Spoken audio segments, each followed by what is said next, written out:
Subscribe करिए हमारे channel target UP TET CTET को और बेल आइकन को दबाइए।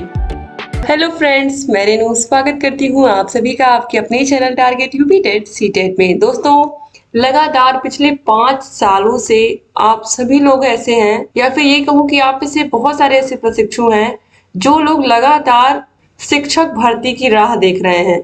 और दोस्तों, यहाँ पर मैं बता दूं आप लोगों को कि अभी जो स्थिति है वो क्या है और क्यों अब इस साल जो भर्ती है, शिक्षक भर्ती, उसके आने की बिल्कुल कोई भी उम्मीद नहीं है।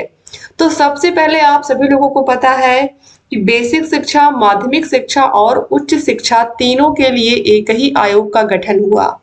एक ही आयोग का गठन हो गया, सारी चीजें हो गई। अभी उसमें कुछ संशोधन भी चल रहा है। इसके अलावा अभी राज्यपाल की के हस्ताक्षर भी उस पर नहीं हुए हैं। जब ये सारी प्रक्रिया हो जाएगी तब जाकर के वो कानून बनेगा और फिर जाकर के कुछ प्रक्रिया आगे बढ़ेगी। और आप ऑलमोस्ट अगस्त खत्म हो चुका है और अभी आपको पता है कि यूपी टेट का पेपर भी इस साल का नहीं कराया जा सका है, क्योंकि ये चीज स्पष्ट रूप से कही गई है कि अब जो नया आयोग होगा वही यूपी टेट की परीक्षा कराएगा। जो पीएनपी है, जो हर साल करा रहा था, अब ये नहीं कराएगा।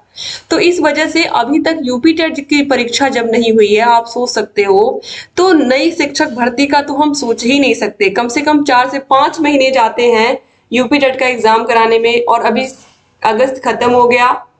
अभी सितंबर अक्टूबर तक कुछ पता नहीं है कि कब तक यूपी टेट का नोटिफिकेशन आएगा, कब पेपर होगा। तो इस वजह से यूपी टेट का एग्जाम ही अगर इस साल हो जाता है तो बहुत बड़ी बात है, और शिक्षक भर्ती तो बहुत दूर की बात है। तो यहाँ पर क्या बातें बताई गई हैं, स्पष्ट रूप से यही हम जानेंगे इस वीडियो में। और क्या अगले साल भी समय से भर्ती आ पाएगी? तो सबसे पहले यहाँ पर हम ये चीज समझते हैं कि भर्तियां कब से नहीं आई है। तो 2018 में जो 69,000 शिक्षकों की भर्ती हुई है, इस 69,000 शिक्षकों की भर्ती का नोटिफिकेशन 2018 में आया था, और अभी क्या चल रहा है, 2023, और इसमें अब केवल 4 महीने बचे हुए हैं। यानी कि 23 भी खत्म हो गया, यानी टोटल 5 साल हो गए एक शिक्षक भर्ती, प्राथमिक शिक्षक भर्ती को आए हुए। और इन सालों में बहुत सारे ऐसे शिक्षक हैं जो रिटायर हुए हैं, जहां पर जगह खाली हुई है। लेकिन सरकार के हिसाब से हर बार ये दिखाया जाता है कि हमारे पास शिक्षक पर्याप्त हैं। ठीक है, अगर 5 साल से किसी विभाग में भर्ती नहीं हुई है, बेसिक शिक्षा विभाग में, तो वो कैसे सारे पद पूरे हो सकते हैं? ठीक है, तो यहाँ पर ये चीज तो साफ साफ आप देख सकते हो कि यहाँ पर ये बात स्पष्ट रूप से क्लियर है कि शिक्षकों के पद खाली हैं। और ये कई बार डाटा भी दिखाया गया है कि केवल उत्तर प्रदेश में बेसिक शिक्षा में ही 1.25 लाख पद खाली हैं शिक्षकों के। क्योंकि जब सरकार डाटा दिखाती है तो वो शिक्षा मित्रों को भी इंक्लूड करती है। 1,72,000 जो शिक्षा मित्र हैं उनको भी इंक्लूड कर लेती है और जोड़ करके संख्या दिखा देती है। जबकि आपको पता है कि जो शिक्षा मित्र हैं उनको अध्यापकों में हम काउंट नहीं कर सकते हैं। अगर हम अध्यापकों में काउंट करेंगे तो शिक्षा मित्रों को भी उतनी ही सैलरी मिलनी चाहिए जितना अध्यापकों को मिलती है। ठीक है, तो इस तरीके से शिक्षा मित्रों को भी यहाँ पर रेगुलर जो अध्यापक है, शिक्षक है, उनके साथ जोड़ करके यहाँ पर जो शिक्षकों की संख्या, यहाँ पर मैं शिक्षा मित्रों की बात क्यों कर रही हूँ, यहाँ पर मैं अनुदेशकों की बात भी करूंगी, क्योंकि अनुदेशकों को भी दोस्तों जोड़ लिया गया है। जो कि अनुदेशकों की भर्ती किस लिए कराई गई थी? जो आर्ट है, बच्चों को सिखाने के लिए, आर्ट वगैरह के लिए, फिजिकल टीचर्स के लिए अनुदेशकों की भर्ती की गई थी, ना कि बच्चों को पढ़ाने के लिए की गई थी। लेकिन आप देखिए कितनी चालाकी से शिक्षा मित्रों को और अनुदेशकों को, इन दोनों को जोड़ करके संख्या दिखा दी गई है कि हमारे यहाँ जो शिक्षक हैं वो पर्याप्त है। तो यहाँ पर इस वीडियो को बनाने का क्या उद्देश्य है वो भी आप लोग समझ लीजिए। पहले ये पूरी जो खबर है, जो न्यूज में छपी है, उसको मैं बता दूं, उसके बाद मैं आगे मैं बताऊंगी आपको कि इस वीडियो को बनाने का क्या मेरा उद्देश्य था और क्यों आप लोगों को अभी से जागरूक होना बहुत जरूरी है। क्योंकि इस साल में भी 4 महीने बचे हुए हैं, इन 4 महीनों को भी आप सही से यूज करिए, ताकि कहीं और किस तरीके से वो मैं अभी आपको बताऊंगी।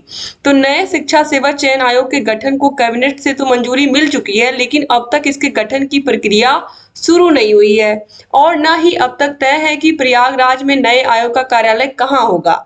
यानी कि अभी जो इसका मुख्यालय है उसका कुछ अता पता ही नहीं है कि कहाँ पे होगा। इस प्रक्रिया को पूरा होने में अभी भी टाइम लगेगा। ऐसे में लंबित पड़ी शिक्षक भर्तियां अब अगले साल ही शुरू होने की उम्मीद है। यानी कि नई शिक्षक भर्ती के बारे में तो हम सोच ही नहीं सकते, जो पुरानी भर्तियां हैं अभी उनको सरकार पहले पूरा करेगी इस आयोग के माध्यम से।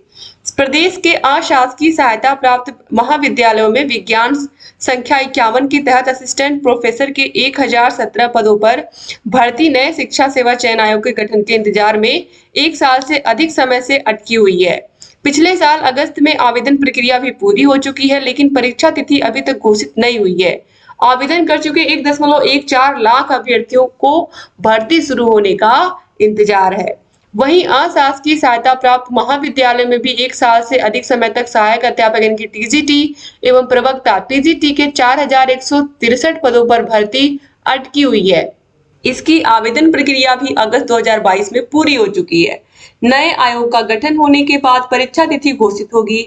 इस भर्ती के लिए 13 लाख से अधिक अभ्यर्थियों ने आवेदन किए हैं। वहीं परिषदीय विद्यालय में 5 साल से कोई शिक्षक भर्ती नहीं हुई, जिसकी बात मैंने अभी आप लोगों से पहले ही की है। 2018 में नोटिफिकेशन आने के बाद 2023 पूरा खत्म हो जा रहा है, कोई भी नोटिफिकेशन शिक्षक भर्ती की आई ही नहीं प्राइमरी में। ये सभी भर्तियां नए शिक्षा सेवा चयन आयोग के गठन के बाद से ही शुरू हो सकेंगी।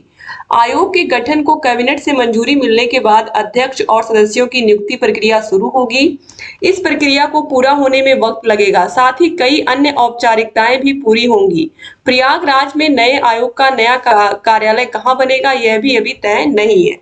अब यहाँ पर आप समझिए, अगर आप 2017 बैच से हैं, आपने डीएलएड किया है और अभी तक आप केवल शिक्षक भर्ती के भरोसे बैठे हुए हैं, या 2018 बैच के जो प्रशिक्षु हैं, 2019 बैच के जो प्रशिक्षु हैं, आप सभी लोगों का कंप्लीट हो चुका है डीएलएड, और अगर अभी तक आप लोग इसी के भरोसे बैठे हुए हैं कि शिक्षक भर्ती आएगी, शिक्षक भर्ती आएगी, तो आप देख लीजिए शिक्षक भर्ती का क्या हाल है। और अगले साल लोकसभा चुनाव है, अगर भर्ती नहीं होती है तो आप सोच लीजिए कि आप किस जगह खड़े होंगे। तो इसलिए दोस्तों, जो भी वांट आता है, जो भी कोई फॉर्म आता है कॉम्पिटेटिव एग्जाम के थ्रू, चाहे वो एसएससी हो चाहे सीजीएल, जो भी हो, जिसके थ्रू आपको लगे कि आप रेलवे हो, बैंकिंग हो, जहां पर भी अपनी स्किल यूज कर सकते हो, वहां पर सबसे पहले आप एक जॉब ले लीजिए। किसी भी तरीके से आप मेहनत करिए, अपनी पढ़ाई के साथ साथ कुछ ना कुछ करते रहिए, क्योंकि सिर्फ और सिर्फ शिक्षक भर्ती के भरोसे, खासकर उत्तर प्रदेश की शिक्षक भर्ती के भरोसे रहना सिर्फ और सिर्फ एक बेवकूफ़ी है। क्योंकि अब आप देख सकते हो 5 साल बहुत उम्र होती है। 5 साल आपके घर वाले आपकी 2 साल मदद कर देंगे, 3 साल कर देंगे, 4 साल, फिर वो धीरे धीरे हताश होने लगते हैं कि वो आपको खुद भी शर्म आने लगती है कि हम घर वालों से कितना पैसा लें, या घर वालों के ऊपर हम कब तक निर्भर रहेंगे, कब हम आत्मनिर्भर बनेंगे। तो इसलिए बहुत जरूरी है कि आप लोग अब अपने भविष्य के लिए दोस्तों अभी से सोचना शुरू कर दीजिए, और कुछ अलग अपने आपके अंदर जो भी स्किल है उसके अनुसार आप कुछ भी करना शुरू करिए पढ़ाई के साथ साथ। सिर्फ और सिर्फ शिक्षक भर्ती के भरोसे रहना, चाहे वो मेरी बहनें हो चाहे भाई हो, आप सभी लोगों से ये मैं कहना चाहती हूँ कि कुछ ना कुछ अलग ट्राई करते रहिए। बहुत सारे हमारे ऐसे भाई बहन हैं जो बच्चों को ट्यूशन, होम ट्यूशन पढ़ाते हैं या कोचिंग पढ़ाते हैं, जिससे वो अपना खुद का खर्च निकाल लेते हैं, तो ये बहुत अच्छी बात है। तो कुछ ना कुछ करते रहिए, और जहाँ कहीं कोई भी डाउट है, कुछ समझ में नहीं आ रहा है, क्या करें, आप लोग कमेंट बॉक्स में कमेंट करके हमें बताइए। अलग से अगर आपके जितने भी क्वेश्चंस आएंगे उसका अलग एक वीडियो में बनाऊंगी, और आप लोगों के लिए और कौन कौन से रोजगार के साधन हो सकते हैं, कैसे आप अपनी स्किल को अच्छा कर सकते हैं, या फिर आप कैसे और कौन कौन से जॉब की तैयारी कर सकते हैं अपने शिक्षक भर्ती की तैयारी के साथ साथ। तो अगर आप चाहते हो ऐसा कोई वीडियो मैं बनाऊं, तो उसके लिए आप कमेंट जरूर करिएगा डिस्क्रिप्शन बॉक्स और कमेंट बॉक्स में, तो मैं निश्चित रूप से वीडियोस लेकर के आऊंगी। तो दोस्तों, वीडियो अच्छी लगी हो तो जरूर चैनल को सब्सक्राइब कर लीजिए अगर सब्सक्राइब नहीं किया है, और अगर कोई भी डाउट हो तो हमसे पूछते रहिए, और आपके लिए रेगुलर वीडियोस लेकर के आते रहे और आगे भी आते रहेंगे। सब्सक्राइब का बटन के बगल में छोटा सा बेल आइकन बना होता है, घंटी का निशान, उसको भी प्रेस कर दिया करिए, ताकि जो वीडियोस हम बनाते हैं उसका नोटिफिकेशन आपके मोबाइल पर तुरंत पहुंच जाए। वीडियो को शेयर करना मत भूलिएगा दोस्तों, बहुत जरूरी है शेयर करना। कितने सारे हमारे भाई बहन नई शिक्षक भर्ती की राह देख रहे हैं, उन तक ये वीडियो पहुंचनी बहुत जरूरी है। तो चैनल से बने रहिए, और ढेर सारी वीडियोस मैं आप लोगों के लिए लेकर के आती रहूंगी। जहां कहीं कोई भी सूचना आती है किसी भी राज्य की, तो सबसे पहले आपको हम बताएंगे। तो चैनल से बने रहिए, और ढेर सारी वीडियोस ऐसे ही आपके लिए लेकर के आते रहेंगे, और आपकी जो तैयारी है उसको बेहतर बनाने की हमेशा कोशिश करते रहेंगे दोस्तों। जय हिंद।